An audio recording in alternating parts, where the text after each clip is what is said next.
Doctor Strange.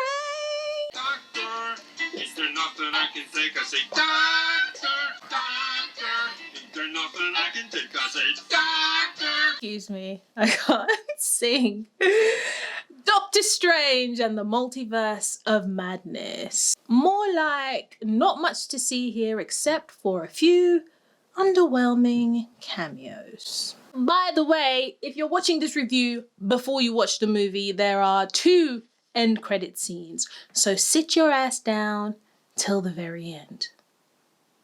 Doctor Strange follows America Chavez as she travels through multiple universes in an attempt to escape a demon that is trying to catch her and get her powers, her unpredictable powers. She encounters Doctor Strange. Shit hits the fan and they inadvertently travel through multiple universes in an attempt to find the one thing that can help them destroy the demon. That bloody demon. I went into this movie not expecting too much for a few reasons. First off, I wasn't the biggest fan of the first movie. It was a good movie, a very well-made movie. It just didn't do nada for me. I am also honestly getting bored of seeing superhero movies, especially Marvel / Disney. When the end game came to an end, that should have been the end of this franchise, at least for a little while. Give us a breather. I need to breathe. I need to breathe. I know how to breathe.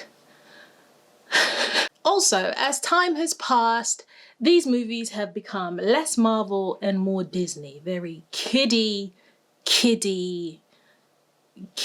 While that's cool, they're neglecting the grown-ups. Like moi. I would like to say that I was pleasantly surprised by this movie, but that would make me a liar, pants on fire. Yeah, that. Don't get me wrong, there are actually a lot of good things about this movie. There's lots of action. Now, the action didn't personally blow me away. It wasn't anything fascinating, but they did some interesting things in a kids are gonna love this kind of way. It's also very visually appealing and very colorful for the most part. And when it comes to the more somewhat terror-inducing scenes, you can see Sam Raimi's signature in these scenes, and it was really cool to see. It was cool to watch. You would think though that a movie that is called In the Multiverse of Madness would take you even ever so briefly into multiple universes where you get to explore and get lost in your imagination. Now, I know that they only have a limited time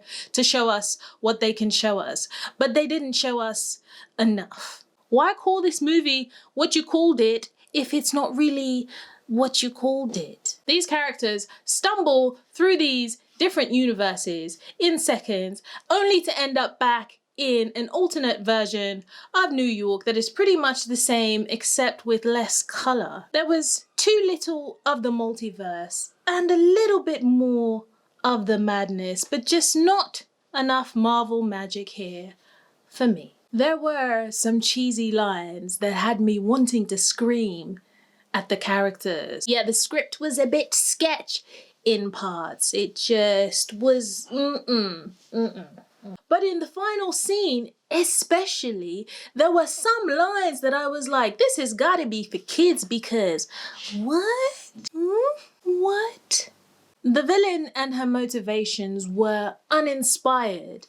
The ending, very predictable and just all very underwhelming. Now, some of it looked really good, what they did visually, but it still just did nothing.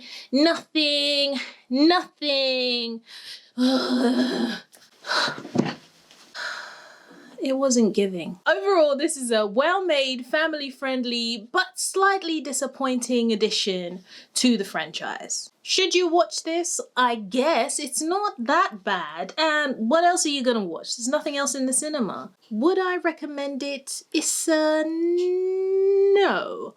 I would suggest that you wait and watch this when it's streaming because you're not really missing anything. I give this movie a 5 out of 10. Make of that what you will. Goodbye.